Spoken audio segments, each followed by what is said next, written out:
Clayton Vandiver, your Lightkeeper here, once again from the middle of the Pacific Ocean, talking to you about HIPAA Part 2. All of the things that you need to know, hopefully, at least to begin the conversation about protecting your information, your private, unique medical information, and how it might be compromised. This is a really exciting episode coming up on today's Lightkeepers Podcast.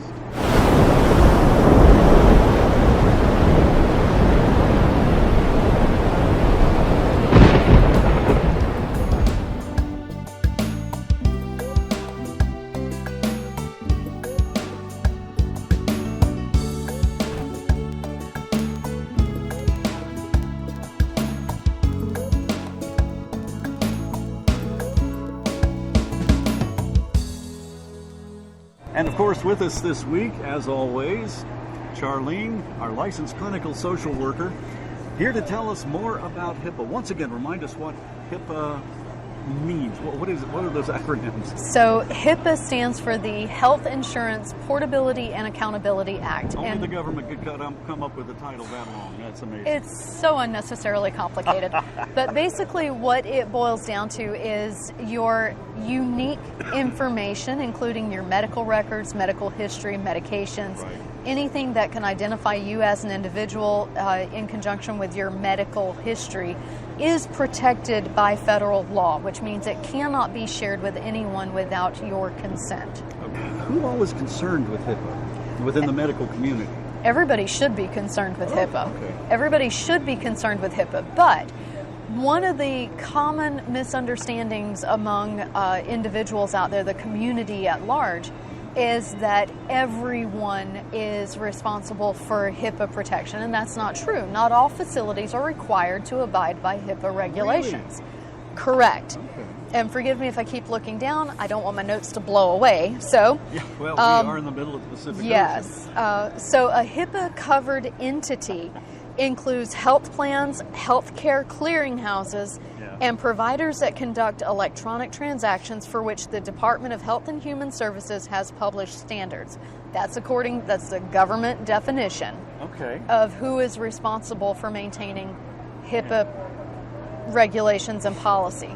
Now, who that applies to is any individual that walks in the door of one of those facilities. Ah, okay.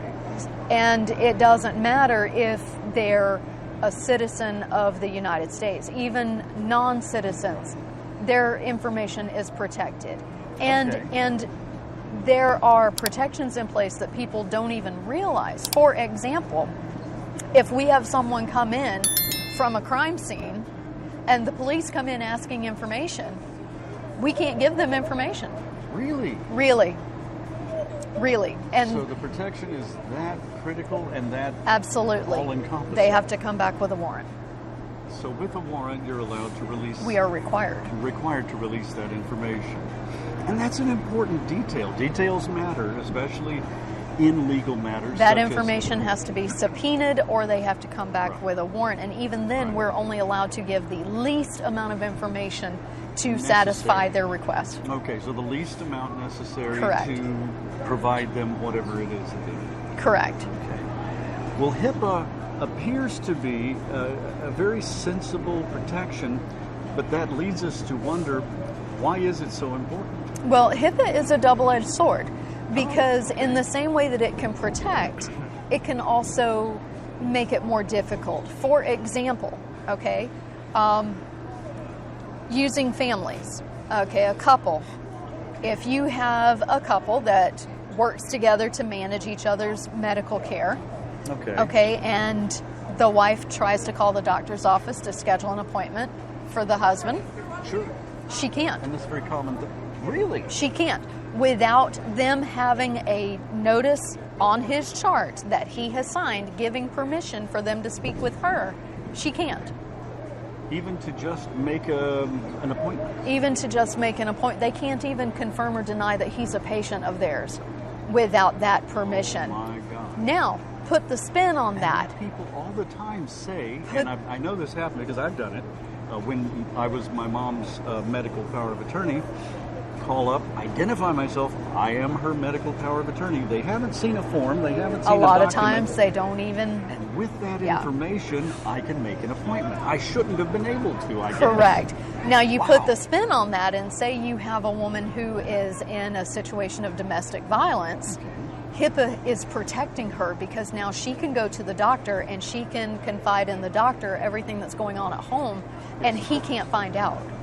That she's even been to the doctor. That she's even been to the doctor. And that's a very good thing. Okay. So you can see where it would be a double-edged sword. But the really interesting thing about HIPAA is that HIPAA is violated every day, and people don't even realize it. And that's really where I wanted to come with this particular show today, because people need to know that their HIPAA is being violated, when it's being violated, and how they can protect themselves, because something we're going to talk about later on in a next show, or maybe the one after, is medical identity theft, which a HIPAA violation can lead to, just like a violation of your financial information can lead to identity theft and fraud. Release of your medical information can result in medical identity theft and medical fraud. We're going to talk about more details of what that means, what that is, and how that happens. I've even got a great tidbit of information from a seminar that I attended many years ago from Medicare, the Department of Elder Affairs. And they investigated, and it's just fascinating. We'll do that in another show. But the violations are important to bring out, because let me paint a scenario for you. Okay. And I have had this happen to me personally. Before giving it any thought, now I'm looking back, kicking myself, going, well, that was stupid. You go to the emergency room, maybe for yourself or with a loved one. Okay. Their billing person comes into the room and reads off your information to confirm that it's correct in the system. That's common. Okay. Happens every day. If you are in an open area, hallway, sometimes they'll park you waiting in a hallway, room, waiting room. But just a curtain drawn around, or maybe a room, but with the door open. Or a shared room where you have someone else in there with you. That billing person has just violated your HIPAA information, because anyone around you could have overheard that. Now, I wonder, and I'm sometimes considered a conspiracy theorist because I put forward thoughts that are plausible. That's what college professors often do. But what if someone complained of stomach upset, went to the hospital, knowing that it was a very busy time in the emergency room, got parked in a hallway where they had 3 or 4 emergency areas available to them, with nothing but a curtain between them and that information. And that information was being read back, and they're sitting there with a smartphone recording every word that was said, so that later they could play it back and have a lot of people's private protected information. And see, and that's a problem. And I don't say that to give anybody an idea of something to do. I'm giving it out as a plausible thought of something that could happen, and for medical personnel to be on the watch for. Absolutely. It can happen, and it does happen, because the only thing that is needed for someone to steal your medical identity is your insurance information and an ID. Well, that's it. Well, tell me, what sort of things can be done with medical information when it is stolen? How serious is that? Well, I'll give you a really good example of this, and this is something that I've seen firsthand. I knew someone who, he and his son had very similar names, okay? And the insurance company mixed up their dates of birth. So the son had dad's date of birth, dad had son's date of birth. Because of that mix-up, the dad was not able to fill his prescriptions until the insurance company got it straight, because he was not supposed to have, according to their records, those prescriptions, and so they refused to fill them.